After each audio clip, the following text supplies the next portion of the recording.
بسم الله الرحمن الرحيم، والصلاة والسلام على رسول الله وعلى آله وأصحابه وأتباعه إلى يوم الدين. أما بعد، السلام عليكم ورحمة الله وبركاته. خير عبادتي مروش بخات ساتر عزوي شاكا كان من روجا كان من لورقري وشون يجيو قرآن خوندنو كارا شاكا كاني مانجي رمضاني فيروس خير لها ملايك مان وربقري. اللهم آمين. ئەم ڕۆژەچینە سەر باسێکی تر بابەتی ڕەمەزانی، مانگی ڕەمەزانی پیرۆز. ڕەمەزان مانگی نەزا و پاڕانەوەیە، واتە ئەدوعا. باسی دوعاکەین لە ڕەمەزانە. ئینسانی موسڵمان ئەبێ بایەخی پێ بدا ئەم کارە جوانە، بەڵام غەیری ڕەمەزانش، بەڵام لە ڕەمەزانە بەتایبەتی تر. پێغەمبەری خوا صلی الله عليه وسلم فەرمێ الدعاء هو العبادة. دعا كردن بندایەتیە بۆ خوا، هیچ کەمتر نییە لە نوێژ و لە ڕۆژ و لە هەموو عیبادەتەکانی تر یەکسانە.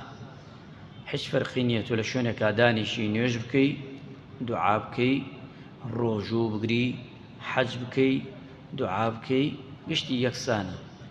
هەمووی لە تەرازووی چاکەکانی تۆ یەکێکە، هیچ فەرقی نییە. بەتایبەتی لە دەشەوی ئاخیرە، لە بینی کات و ئەو شوێنانەی کە پیرۆزن، ئینسان ئەبێ فرسەتە و بیقۆزێتەوە بۆی هەرچی دوعایەکی بیکە. پەروەردگار ئەچینە قورئانی پیرۆز، خوای پەروەردگارە فەرمێ وإذا سألك عبادي عني فإني قريب أجيب دعوة الداعي إذا دعان. ئەگە بەندەکان دوعایان کرد، من نێزگم، جوابیان ئەدەمەوە دوعاکانێ.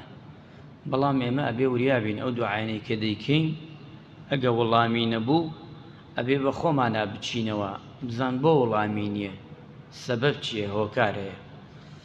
دوعا هەیە، هۆکار هەیە، نایە دوعاکە قبوڵ بێ. فليستجيبوا لي وليؤمنوا بي لعلهم يرشدون. خوای پەروەردگارە فەرمێ لەم ئایەتە پیرۆزەدا پێمان ئەڵێ ئەی مرۆڤەکان، ئەی ئینسانەکان، دوعا بکەن، خوای گەورە لێتانەوە نیزگە. هەتاکم وتیانە خوای متعال جەلە جەلالوه نێزکترە لە دەماری ملتان، لە خۆتان.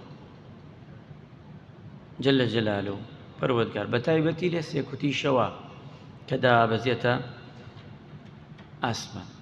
ئەچینەوە بۆ لای پێغەمبەری خوا صلی الله عليه وسلم. ئەم حەدیسانە عامە. ئەو حەدیسەی کە باسم کرد باسی دوعای ڕەهاکە لە هەموو کات و ساتێک، بەڵام ناوڕۆکی باسەکەی ئێمە چیمانەیە بۆ دوعا لە ڕەمەزانە، ئەمەمان گەرەکە. ئەمە تا لێرە پێغەمبەری خوا فەرمی عەلەیهی السەڵاتو وەسەلام لكل مسلم دعوة مستجابة به في الرمضان. ئەمە بابەتەکە لێرێ. هەموو موسڵمانێ داوایەکی وەرگرتن خوای گەورە لێی وەرەگرێ لە ڕەمەزانە، یعنی دوعایەکی لە قبوڵەکە. هەر موسڵمانێ خوای گەورە کارێکی بۆ جێبەجێەکە لە ڕێگەی دوعا. بۆ ئینسانی موسڵمان لە ناو ئەوانەی هەتە، هەر مرۆڤێ، هەر ئینسانێ، هەر موسڵمانێ، لەوەیە کێشە و گرفت و داوای زۆر بێ لە خوا، کامەی لای تۆ زۆر ضرورە، گرنگە لە دوعاکان تا پێشی بخە، بڵێ خوایە ئەمەم بۆ بکە، ئەمجا ئەمە. بۆی یەکێ لەوانە بەری ئەم حەدیسەی پێغەمبەری نازدار صلی الله عليه وسلم بکەوێ کە لە موسنەدی ئیمامی ئەحمەدا هاتووە. واتە هەر موسڵمانێک دوعا بکە لە ڕەمەزاندا، دوعایەکی لەو داواکان، یعنی داواکانی کە داواکە گیرا ئەبێ لای خوا، گیرا ئەبێت لای پەروەردگار، بۆی جێبەجێەکە. باشە، ئێمە زانیمان دوعا گرنگە، زانیمان عیبادەتە، زانیمان لە ڕەمەزانێ بە بایەخی پێ بدەین. باشە، ئەی دوای ئەوە ئەبێ ڕەچاوی ئەم خاڵانە بکەین. یەکەمیان چاکترین کات هەڵبژێرین بۆ دوعا، چونکە دوعا کاتی هەیە، هەموو کاتێ ئەتوانی دوعا بکەی، بەڵام لە هەندێک شوێنە تایبەتە بۆ دوعا. هەموو شتێک تایبەتی خۆی هەیە.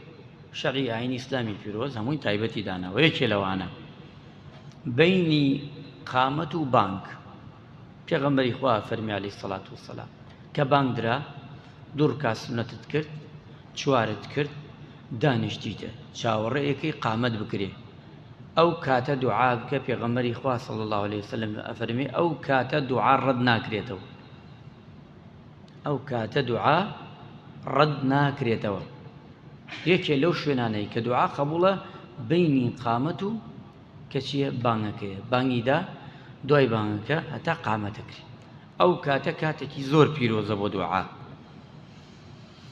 وتیانە لە سەعاتی جومعەدا ڕۆژی جومعە سەعاتێکی تایە ئەو سەعاتە دوعا ڕەت ناکرێتەوە هەندێک عولەما وتیانە لە جومعەدایە مەراسیمی نوێژی جومعە بینی دوو جومعەکە هەندێکیان شوتیانە دوای عەسرە هەتا مەغریب عەسرەکە بەقووەترە ئەرجەحترە کەواتە یەک سەعاتی تایە ڕۆژی جومعەکان ئەو دوو کاتە لات زۆر گرنگ بێ بە دوعا ڕاستەوخۆ قبول ئەبێ ئەمانە گشتی فەرمایشتی لەسەرە لە کاتی ڕۆژ و شکاندندا دوعا ڕەت ناکرێتەوە ئەو کاتە بیکە فورسەت نەبێتە فورسەتی دەمەتەقێ بێتە فورسەتی 5 دقەیما هەر جارجار بیخە فکری موسڵمانانش لە مزگەوتای لە شوێنێکای لە ماڵای ڕەحمەتان لێ بێ کاتی دوعایە ئێتر هەر کەسێ بینی خۆی خوا با دوعا بکە چونکە پێغەمبەر گیانە فەرمی عەلەیهی سەڵات وسەلام ئین للصائم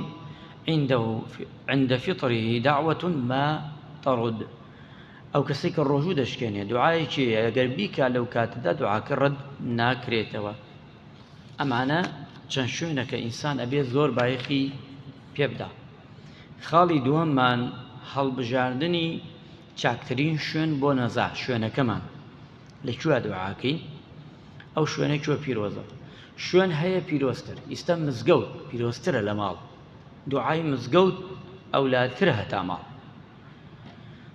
لە مزگەوت مهمتر هەیە شوێنتر بەڵێ کوێیە چی شوێنەکە لە مزگەوت گرنگترە کە نوێژی کە دوعای تیا بکەین مەککەیە مەدینەیە قودسە ئەو شوێنانە پیرۆزترە لە مزگەوتەکانی تر یعنی ماڵ مزگەوتەکان پاشان ئەو مزگەوتانەی کە خێری زۆری تایە وەک ئەو مەدینە دوعای مەکە و مەدینە وەک مزگەوت ئێرە نییە مزگەوتەکانی تر نییە دوعای ئێرە وەک مزگەوتی وەک دوعای ماڵ نییە جیاوازترە بۆ لەبەرەوەی تو ئەمە ماڵی خوایە تو میوانی هاتوویتە بۆ میوانی خوا سەگشتمان میوانی خوای مزگەوت ماڵی کەس نییە هەم مزگەوتەوە هەموو مزگەوتەکان نە ماڵی مەلایە نە ماڵی ئەوانەی کە هەنتیایی شەکەن ماڵی خوایە ئەبێ وریا بێت تەعاملی مزگەوتکردن لەگەڵیا تۆ لەگەڵ ماڵی خوا تەعاملەکەی پەیوەندی بە کەسۆ نییە ئەوانەی کە تایەتی ئەوانە کاتیەوە ڕۆن ئەمڕۆ منم سبەینێکێکی تر دوو سبەینێکی تر هەزارە ئمڕۆ ئێوەن جەنابتان سبەینی خەڵکانێکی تر ماڵی خۆیەتی خۆی باتەڕێەوە چونکە بۆیە پیرۆزە ئەبێ بزانین کاتەکە کە هەڵێ بژێری شوێنەکە عەفو ئەو شوێنە چاک بێت حاڵەتی ئەو کەسانەی سێهەمیان کە دەپاڕێنەوە یعنی ئەو کەسانەی کە دەپاڕێن و حاڵەتیان چۆنە شێوازیان چۆنە شێوازەکەنیان یەکەمیان کابرا ئەگەر لە سەفەرا بێ دوعاکەی زیاتر قبوڵە بێ وەکەوەی لە خۆشییا بێ یان کەسێک بۆ نمونە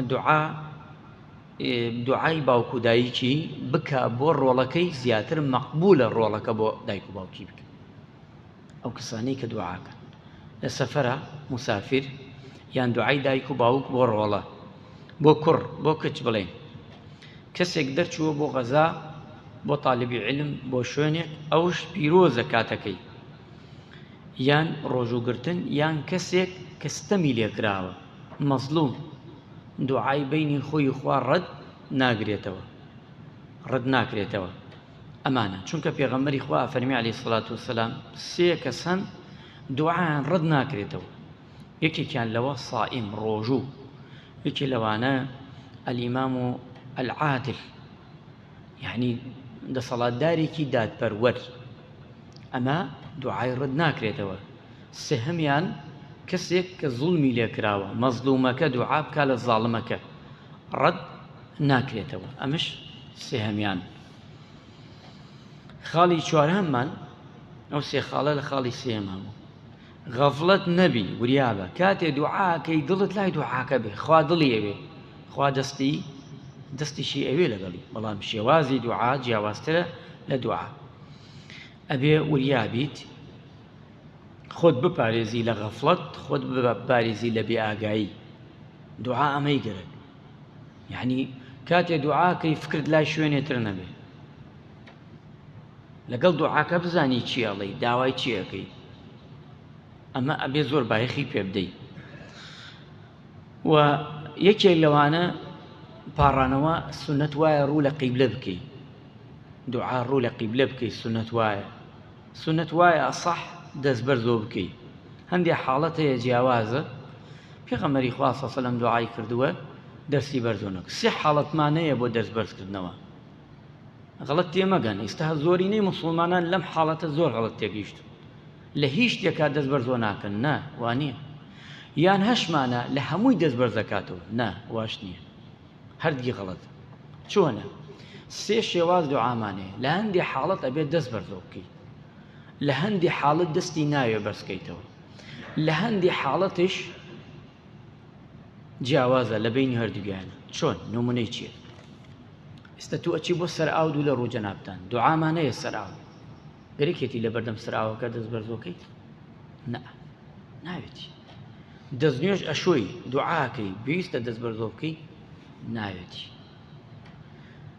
بەڵام پێغەمبەری خوا سەڵ سەلەم لە حەدیثە هاتووە ئەوەنە دەستی بەرزۆ کردووە ژێری باڵی مبارەکی بەسپێتی دەرچووە یعنی ئەمەنە دەستی بەرزۆ کردووە ئاو بۆ ئاسمان قەبرستان سێمە دەست زۆ بەرز ناکەینەوە ئایا لە قەبرستان دەست بەرزکردنەوە هەیە کێ توانێت پێم بڵێ هەیە بەس ئێمە بە سونەت تێگەیشتون نییە پێغەمبەری خوا صلی الله علیه وسلم دایکە عایشە فەرمێ شەو خەوتبووم پێت بینیم پێغەمبەری خوا شوێنەکەی گەرمە نەماوە جاریەکەم دەموای زانی من خەوتومە جاریەکەم نات بڕۆن کتابی ئەحکام جەنائیز شێخ ئەلبانی بخوێننەوە باسی مردوو مەراسیمی مردووەکە حەدیثەکە بە صەحیح هێناوێتی پێغەمبەری خوا چووەتە سەر قەبر خادمەکەی ناردە بەدار دوای هاتەوە بۆ دایکی ئیمانداران باسی کە بزان پێغەمبەر چی کرد دوای جبریل خەوری داوە پێغەمبەر کە عایشە شتێ وای کرد هاتەوە وتی عایشە چیت کردە وتی حاڵ و مەسەلە وتی بۆچی کرد وتی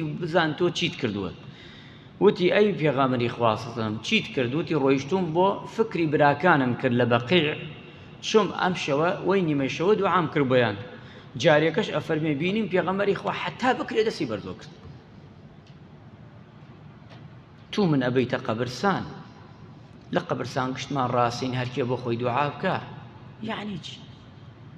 یعنی چی ئەمە یعنی ئەمە لەوێ ئەگەر من دوعا بکەم و بژن ئامین ئەمە شتێ خراپە ئەی پێغەمبەری خوا نافەرمێ ئەگەر ئامینی ئومەتی موحەممەد لەسەر شتێ بێ خوا لێی خۆشە بێ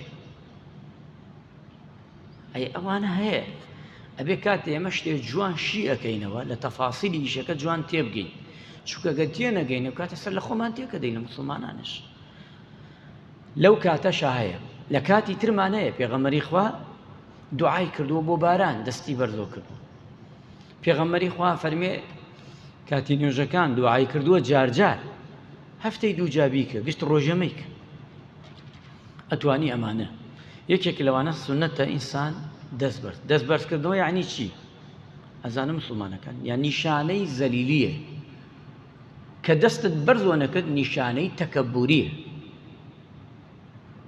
چۆن ئێمە زەلیلین لەبەر دەست خوایە ئەزانی لە نوێژا لەکوێ زەلیلین هیچ شوێنێ وەک ئەوە زەلیل نیمان کە سەرەخەینە زەوی سوجدە و پاوە ڕاوەستاوین زەلیلی نییە ئاوا ڕاوەستاوین بەڵام کاتێ سەرەخەینە زەوی سەرمان لە پێمان نزمترە ئەوە نیشانەی زەلیلی خۆمانە ئەنوێنین بۆ خوا ئەی لە دوعا لەکوێ زەلیلی کاتێ تۆ دەست بەرزەکەیتەوە ئەمەیە بەس من بێژم خوای ڕەحم پێ بکە خوای لێم خۆش بێ ئەمە کوا زەلیلی کوا تەواضعی تۆ لە عیبادەتەکە نامێنێ ئەبێ وریابیت ئەمەی تایە بۆی پیاوچاکان کابرایەک لە زمانی موسا عەلەیهی سەلام تەماشاکەن قەسدم نیەتە تینەوە بەلای دڵمان لای دوعابێ ئەم پیاوە دوعای کردبوو ئەفەرمێ لە بەنی ئیسرائیل پیاوێک بوو جارێکیان موسا بەلای کابرایەکە ڕۆیشت سێرەکە دوعاکە. ئەم کابرایە زۆر بە جوانی دوعاکە، قسەکانی ئەمەنە جوانە، داواکەی ئەمەنە جوانە داواکە لە خوا. ئیتر موسا تێپەڕە بێ بەلایە. دوای ئەوە موسا گفتوگۆەکە لەگەڵ خوای گەورە جەلە جەلالوهو.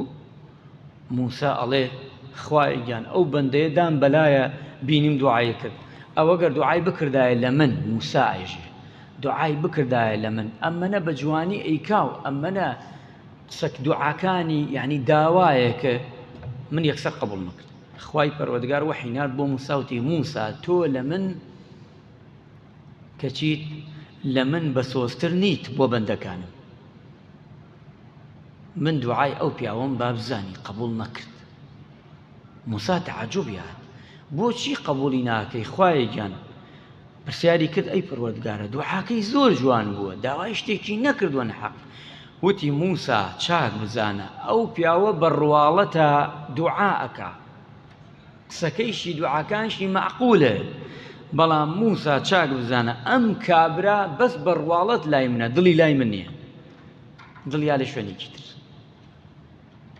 یعنی دوعاکە بۆ خۆیەکە هیچ سفادەی نییە. خوا دڵیەوێ لە دوعا ببڕە. کاتێ لە ماڵ دوعاکە بێژە کوڕم من دوعاکەم پێم مەبڕن. دوعا وەک نوێژە نابێ دوعا بیبڕی.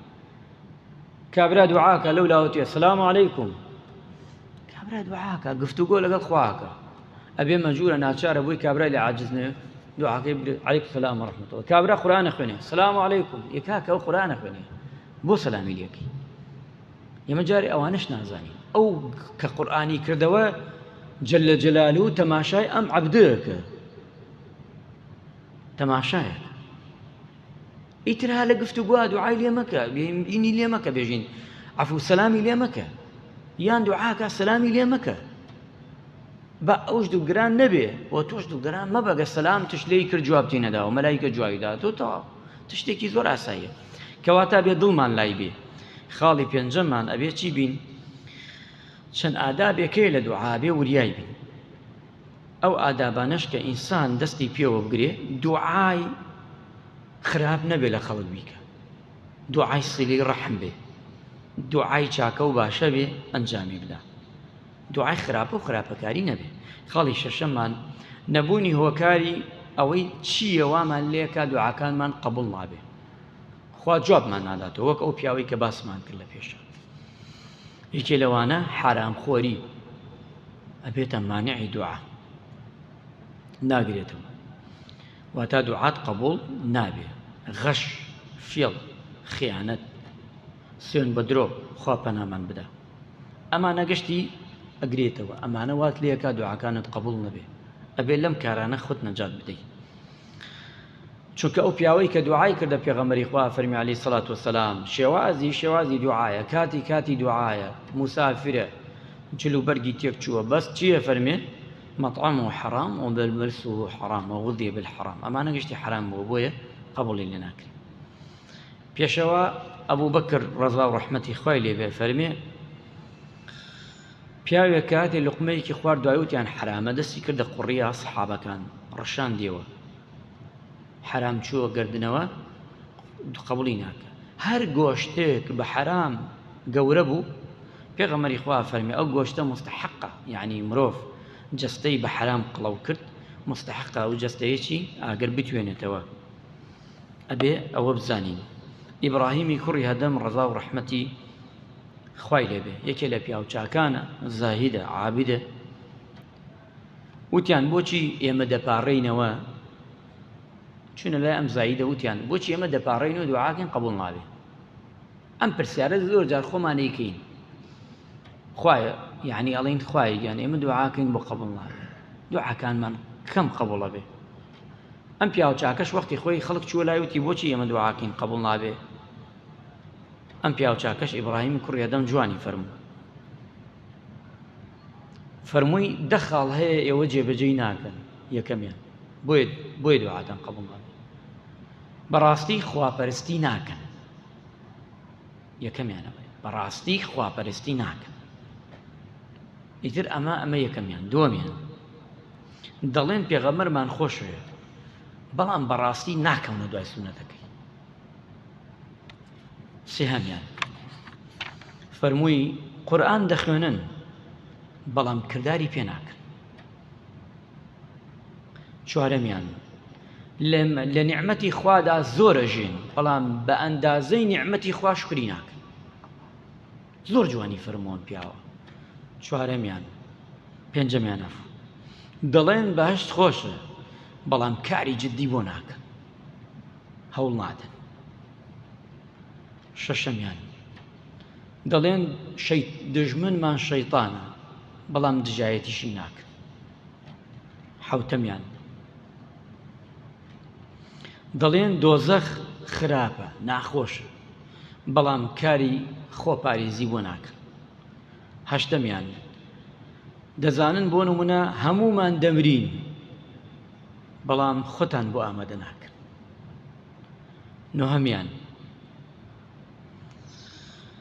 بەدەستی خۆتان دۆست و دژمن دەنێژن بەڵام عیبرەتی لەوە ناگرن. ڕەحمەتی خوای لێبێ چەندە جوانی فەرمووە. عەیب و عاری خەڵک باسەکەن بەڵام عەیب و عاری خۆتان لە یاد خستووە. هەزار ڕەحمەتی خوای لێبێ.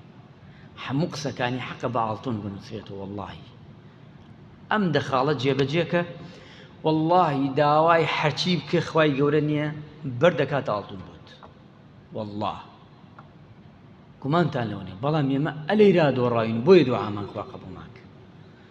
زۆری نەمان تۆ بیتێرە مقارنەی خۆتی کە هەر کەس من لە خۆمە دەست پێکەم جەنابتان عامی مسڵمانان هەمووی وتیان فەرمووی ئەگەر ئەم دەخاڵە جوانە جێبەجێ بکەن خوای گەورە لە هەموو کات و ساتێکدا دێتە هاناتان یارمەتیتان نەدا. خوای گەورە ڕەحم بە مولایەتمان بکە، عیبادەتەکەمان لێ قبوڵ کە، دوعامان لێ وەرگرێ. ئەوەشی هەمانە خوای گەورە بۆمان تاعویز کە بتوانین ئەم دەخاڵە جوانەش جێبەجێ بکەین. دوعای هەموو لە قبوڵ کە بە ڕەحمەت و مێرەبانی خۆی.